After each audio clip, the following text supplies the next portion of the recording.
Hello everyone, आप सभी का स्वागत है आपके अपने चैनल यूपी की शिक्षा में।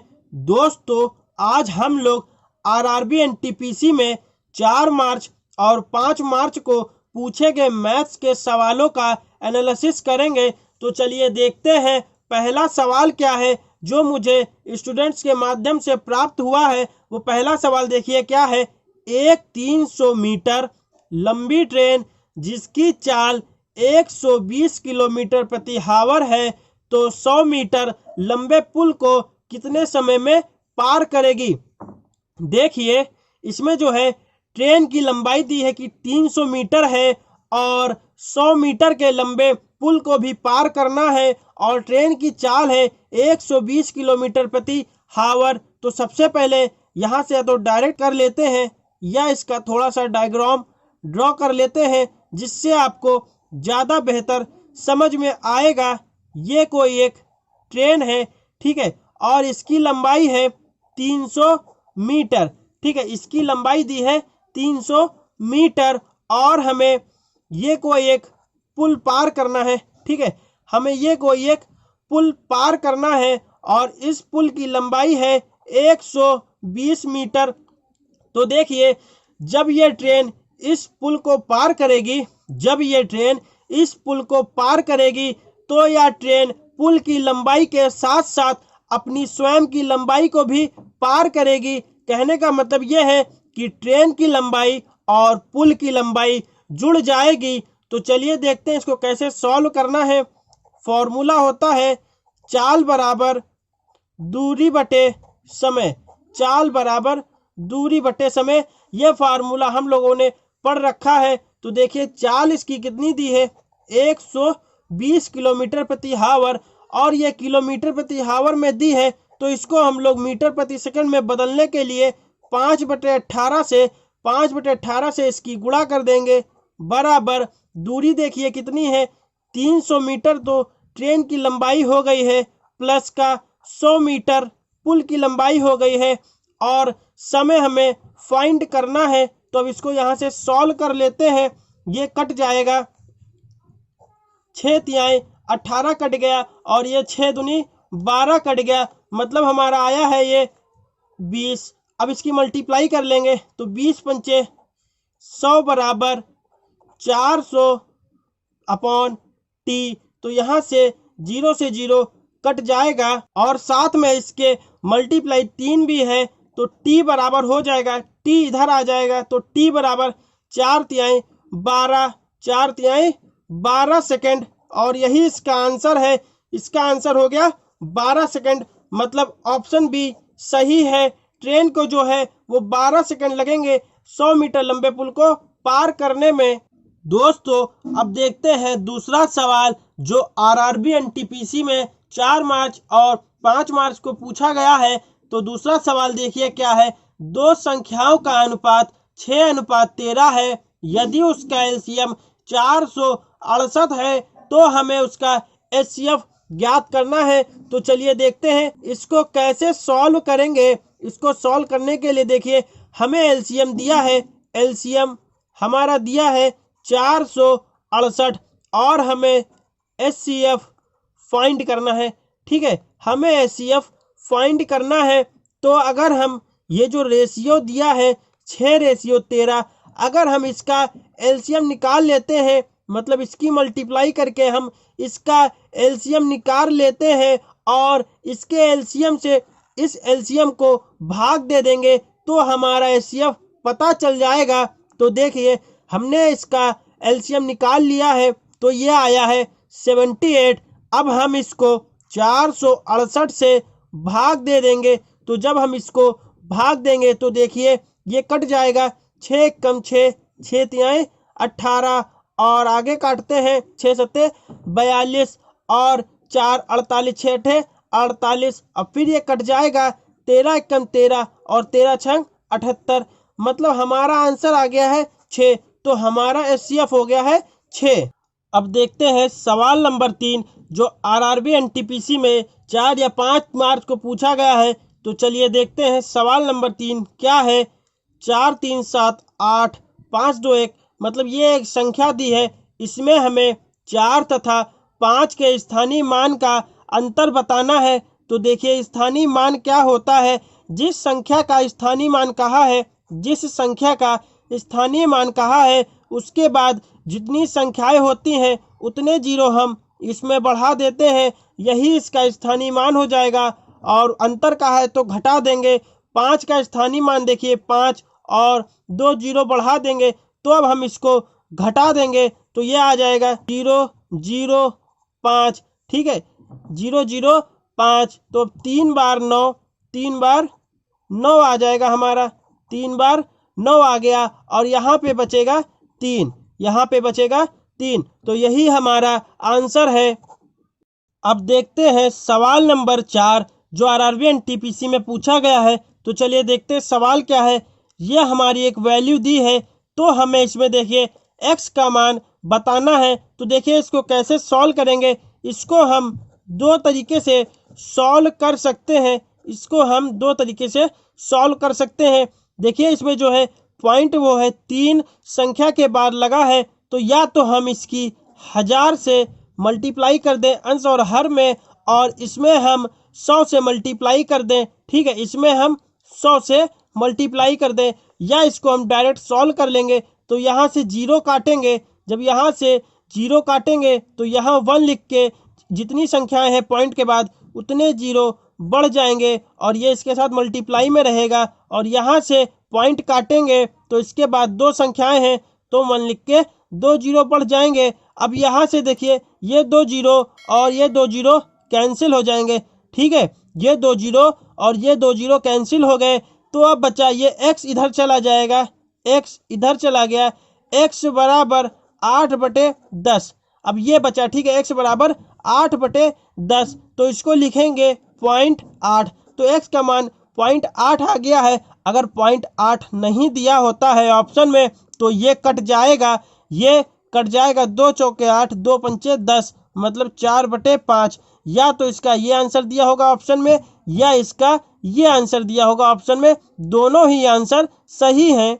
अब देखते हैं सवाल नंबर 5। सवाल नंबर 5 क्या है कि दो संख्याओं का योग 20 और उनका गुणनफल 64 है, तो संख्याओं का अनुपात ज्ञात कीजिए। तो देखिए कह रहा है दो संख्याओं का योगफल 20, इनका गुणनफल 64 है, तो हमें इनका अनुपात बताना है। तो आप खुद देखिए कि हमें कौन सी दो संख्याएं जोड़नी है कि उनका योगफल 20 हो और उनका गुणन करने पर 64 हो। तो ये देखिए हमारी संख्याएं हो जाएंगी 16:4, मतलब 16 में अगर आप 4 जोड़ते हैं तो 16 4 20 हो जाएगा और 16 चौके 64 होता है। तो हमारी संख्याएं हो गई 16:4। तो ये कट जाएगा 4 बार में और ये 1 बार में, तो इसको लिखेंगे 4:1। तो हमारा आंसर हो गया है 4:। यदि ऑप्शन में 4 अनुपात नहीं दिया है, मतलब यह है कि कोई ज़रूरी नहीं है कि पहली संख्या 16 और दूसरी संख्या 4 ली जाए। ये भी हो सकता है कि पहली संख्या ऑप्शन में 4 को और दूसरी 16 को माना गया हो, तो इसके अकॉर्डिंग जो रेशियो आएगा वो आएगा 1:4। तो इसका आंसर ये भी हो सकता है। अगर ऑप्शन में ये दिया है तो ये आंसर होगा, अगर ये दिया है तो ये आंसर इसका होगा। दोस्तों अब देखते हैं सवाल नंबर 6। सवाल नंबर 6 देखिए हमारा क्या है कि करनी में ये इस तरीके का सवाल दिया है और हमें इसका मान बताना है। तो इसका मान देखिए दोस्तों हम लोग कैसे बताएंगे। सबसे पहले cos 300 डिग्री की हम लोग वैल्यू निकाल लेंगे। तो cos 300 डिग्री देखिए लिखेंगे cos 300 डिग्री, तो इसको हम लोग लिख सकते हैं cos 180 डिग्री प्लस का 120 डिग्री, मतलब 180 प्लस 120 बराबर होता है cos 300 डिग्री। और ये चला जाएगा तृतीय चतुर्थांश में। दोस्तों अगर आपने अभी तक मेरी ट्रिग्नोमेट्री की फुल वीडियो नहीं देखी है तो डिस्क्रिप्शन में लिंक पड़ा है, वहां से आप ट्रिग्नोमेट्री की फुल वीडियो देख सकते हैं। तो देखिए ये 180 प्लस थीटा बराबर पड़ता है ये तृतीय चतुर्थांश में, और तृतीय चतुर्थांश में tan और cot को छोड़कर बाकी सभी ऋणात्मक होते हैं। तो cos 180 प्लस थीटा बराबर हो जाएगा माइनस का कॉस थीटा मतलब 120 डिग्री, और कॉस 120 डिग्री का मान होता है माइनस का 1/2, और ये बाहर माइनस है तो ये माइनस कट जाएगा, तो ये आ जाएगा 1/2, ये आ जाएगा 1/2। तो अब देखिए यहाँ से हम लोग कॉस की वैल्यू पुट कर देंगे 1/2, और नीचे भी 2, और ये है करनी में। अब इसको आगे सॉल्व कर लेंगे तो इसका एलसीएम ले लेंगे, 2 1 कम 2, इससे घट जाएगा तो 1/4, ये आ गया है करनी में 1/4, और 4 जो है वो 2 का स्क्वायर होता है तो ये बाहर आ जाएगा, तो ये हो जाएगा 1/2, तो इसका आंसर हो गया है 1/2। दोस्तों अब देखते हैं अगला सवाल। अगला सवाल देखिए क्या है। स्टेशन ए से एक ट्रेन 10 किलोमीटर प्रति हावर की चाल से चलती है और स्टेशन बी से एक दूसरी ट्रेन 14 किलोमीटर प्रति हावर की चाल से चलती है, तो दोनों ट्रेनें कितने समय में एक दूसरे से मिलेंगी यदि ए और बी के बीच की दूरी 24 किलोमीटर है। ठीक है, तो इसको देखिए कैसे सॉल्व करेंगे। कह रहा है कि स्टेशन ए से, ये मान लीजिए कोई एक स्टेशन है और स्टेशन ए से एक ट्रेन चलती है, ये हो गया स्टेशन बी।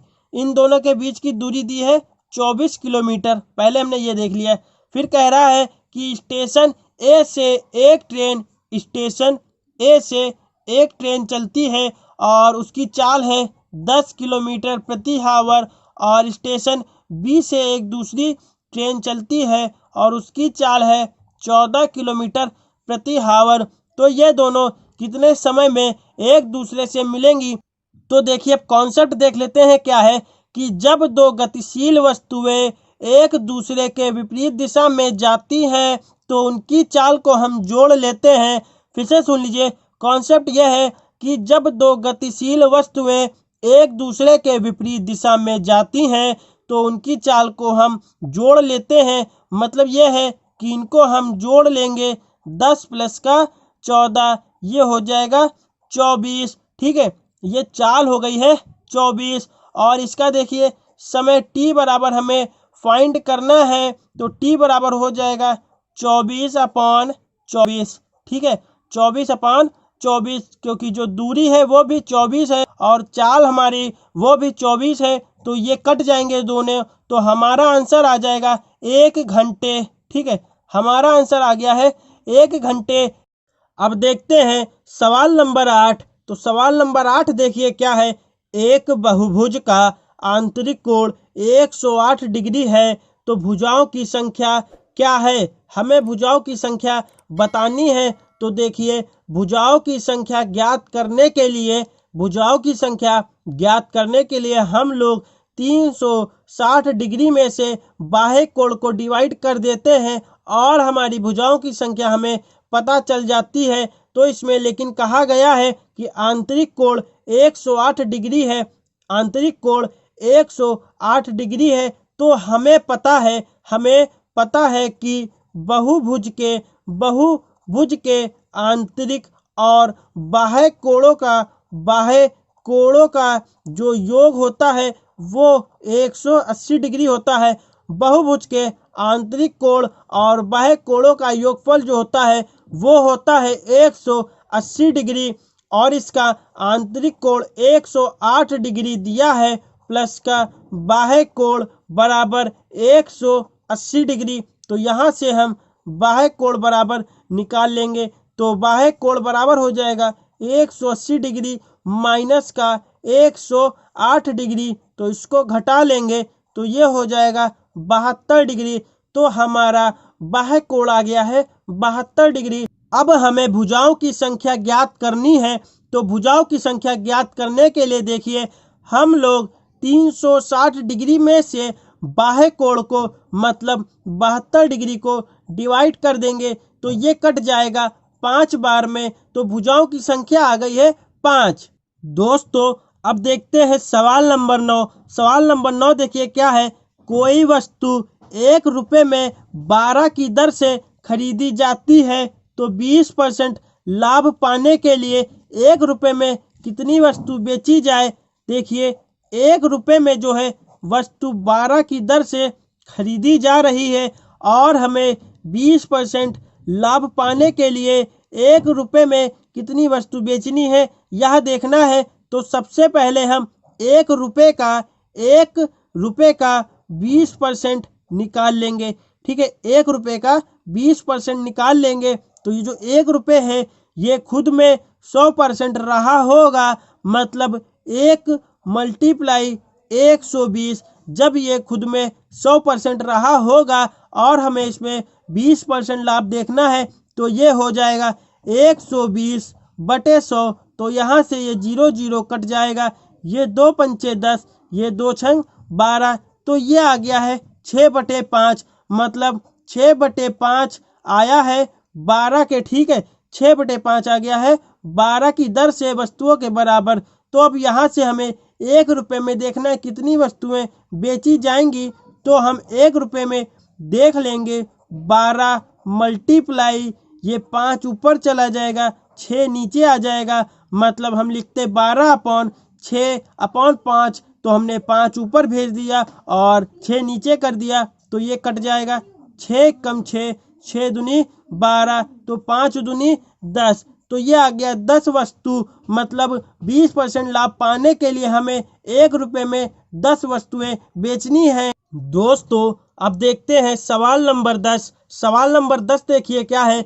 ए किसी काम को 15 दिन में करता है, ए किसी काम को 15 दिन में करता है तथा बी ए से 2 गुना दक्ष है, तो दोनों मिलकर कितने दिनों में काम को करेंगे। देखिए 2 गुना दक्ष है का मतलब यह है कि ए जब तक एक काम करेगा बी तब तक 2 काम कर देगा। तो देख लेते हैं इसको कैसे सॉल्व करेंगे। तो बी और ए का जो रेशियो दिया है वो दिया है 1:2 का, मतलब ए जब तक एक काम करेगा बी तब तक 2 काम कर देगा। तो इनका रेशियो हो गया है 2:1 का। अब देख लेते हैं ये जो रेशियो है ये रेशियो है कार्य क्षमता का, ये रेशियो है कार्य क्षमता का। और एक किसी काम को 15 दिन में करता है, मतलब यहाँ से हम टोटल काम निकाल लेते हैं। तो टोटल काम हमारा आ जाएगा 1 × 15 = 15। हमारा टोटल काम जो है वो आ गया है 15। अब हमें देखिए क्या निकालना है कि ये दोनों मिलकर 15 काम कितने दिनों में करेंगे। तो इन दोनों रेशियो को हम जोड़ लेंगे तो ये हो जाएगा 3। हमें 15 काम टोटल कराना है तो 15 को 3 से हम भाग दे देंगे तो ये आ जाएगा 5। तो आंसर हमारा आ गया है 5 दिन, मतलब दोनों 5 दिनों में पूरा कार्य कर देंगे। दोस्तों अब देखते हैं सवाल नंबर 11 जो आरआरबी एनटीपीसी में 5 मार्च को पूछा गया है। तो चलिए देखते हैं सवाल क्या है। एक अर्धगोले का आयतन 19,404 है, तो हमें इसकी त्रिज्या ज्ञात करनी है। तो देखिए अर्धगोले के आयतन का फार्मूला क्या होता है। इसका फॉर्मूला होता है 2/3 πr³। इसका फॉर्मूला होता है 2/3 πr³। तो इसका जो आयतन दिया है वो दिया है 19,404 बराबर 2/3 और पाई की वैल्यू होती है 22/7 मल्टीप्लाई r³ हमें फाइंड करना है, त्रिज्या हमें ज्ञात करनी है। तो देखिए इसको सॉल्व कर लेंगे, ये कट जाएगा 2 × 9 = 18, 2 × 7 = 14 और 2 दूनी 4। अब देखिए ये भी कट जाएगा तो ये कट जाएगा 22 × 22, ये कट जाएगा 22 × 88। ठीक है, फिर 22 × 88 और 22 × 22 441 बार में ये कट गया। तो हम लोग लिखेंगे r³ बराबर 441 मल्टीप्लाई 7 × 21। ये 441 को हम लोग लिख सकते हैं 21 मल्टीप्लाई 21 और मल्टीप्लाई 21। तो r³ बराबर आ गया है, r³ बराबर आ गया है 21 का होल क्यूब। तो पावर से क्यूब हट जाएगा तो ये r बराबर आ जाएगा 21। तो त्रिज्या आ गई है हमारी 21 सेंटीमीटर। अब देखते हैं सवाल नंबर 12। सवाल नंबर 12 देखिए क्या है। 2 समबाहु त्रिभुज की भुजा का अनुपात 3:5 है, तो उसके क्षेत्रफल का अनुपात हमें बताना है। देखिए कह रहा है समबाहु त्रिभुज के भुजाओं का जो अनुपात है वो दिया है 3:5, तो हमें उसके क्षेत्रफल का अनुपात बताना है। तो समबाहु त्रिभुज का जो क्षेत्रफल होता है वो फॉर्मूला है √3/4 भुजा का स्क्वायर अनुपात √3/4 भुजा का स्क्वायर। तो यहाँ से ये दोनों सेम है तो कट जाएंगे, ये बच्चा भुजा का स्क्वायर अनुपात भुजा का स्क्वायर। तो देखिए a1 का मान क्या दिया है, 3 दिया है, तो इसका स्क्वायर कर देंगे तो ये हो जाएगा 9, और a2 का मान दिया है 5, तो इसका स्क्वायर कर देंगे, ये हो जाएगा। दोस्तों अब देखते हैं सवाल नंबर 13। सवाल नंबर 13 देखिए क्या है, एक समलंब चतुर्भुज की समांतर भुजाओं की लंबाई 8 मीटर 9 मीटर है और उनके बीच की दूरी 12 मीटर है, तो समलंब चतुर्भुज का क्षेत्रफल क्या होगा। तो देखिए समलंब चतुर्भुज का क्षेत्रफल बराबर फॉर्मूला होता है 1/2 ब्रैकेट समांतर भुजाओं का योग मल्टीप्लाई उनके बीच की दूरी, ये फॉर्मूला होता है। तो यहाँ से देखिए वैल्यू पुट कर देंगे 1/2 मल्टीप्लाई समांतर भुजाओं का योग, मतलब 9 और 8 जुड़ जाएंगे, ये हो जाएगा 17 मल्टीप्लाई उनके बीच की दूरी जो है वो है 12। तो देखिए इसको सॉल्व कर लेंगे, 2 छंग 12, 17 की 6 से मल्टीप्लाई कर देंगे तो 102 मीटर स्क्वायर, यही इसका आंसर है। अब देखते हैं सवाल नंबर 14। सवाल नंबर 14 देखिए क्या है, 25,000 रुपये 4 वर्ष के लिए साधारण ब्याज से 31,500 हो गया, तो दर क्या होगी।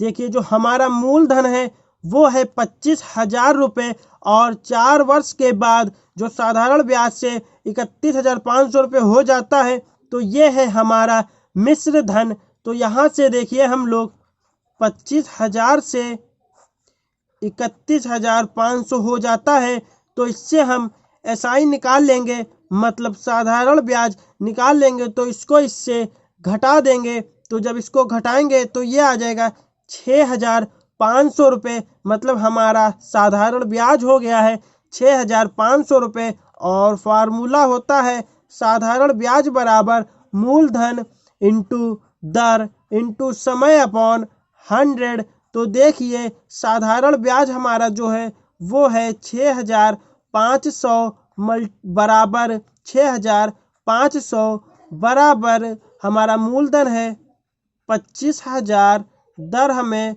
फाइंड करनी है और समय हमारा दिया है 4 वर्ष अपॉन 100। 2 जीरो से ये 2 जीरो कट जाएंगे, पहले यहाँ से हम 0 से 0 काट देते हैं, तो अब आएगा 25 एकम 25, ये आएगा 25 दूना 50, 25 दूना 50, फिर आया 150, तो 25 छक्का 150, मतलब हमारा R बराबर आ गया है 26/4। तो इसको हम कट कर लेंगे, तो 4 छंग 24 और 4 पंचे 20, तो ये आया है 6.5%, मतलब हमारी दर आ गई है 6.5%। अब देखते हैं सवाल नंबर 15। सवाल नंबर 15 देखिए क्या है, ये हमारा संख्या दी है और कहा गया है कि हमें x का मान निकालना है। तो देखिए इसको सॉल्व करने के लिए, इस तरीके के क्वेश्चंस को सॉल्व करने के लिए हम लोग बाहर के रेशियो की, मतलब रेशियो में बाहर के नंबर्स की मल्टीप्लाई करते हैं और अंदर के रेशियो की मल्टीप्लाई करके बराबर कर देते हैं, मतलब 1/12 मल्टीप्लाई 1/25 बराबर 1/x मल्टीप्लाई 1/x। तो इसको सॉल्व कर लेंगे, तो इसकी मल्टीप्लाई करेंगे तो ये हो जाएगा 1/x एक्स स्क्वायर बराबर इसकी मल्टीप्लाई करेंगे तो ये हो जाएगा 1/300। तो देखिए इसको लिख सकते हैं एक्स स्क्वायर बराबर 300, एक्स बराबर अंडर रूट 300 और 300 को हम लोग लिख सकते हैं 100 × 3। ठीक है, जो 100 है ये 10 का होल स्क्वायर है तो रूट के बाहर वैल्यू आ जाएगी, ये हो जाएगा 10 और रूट में 3। तो x बराबर हमारा आंसर आ गया है 10√3।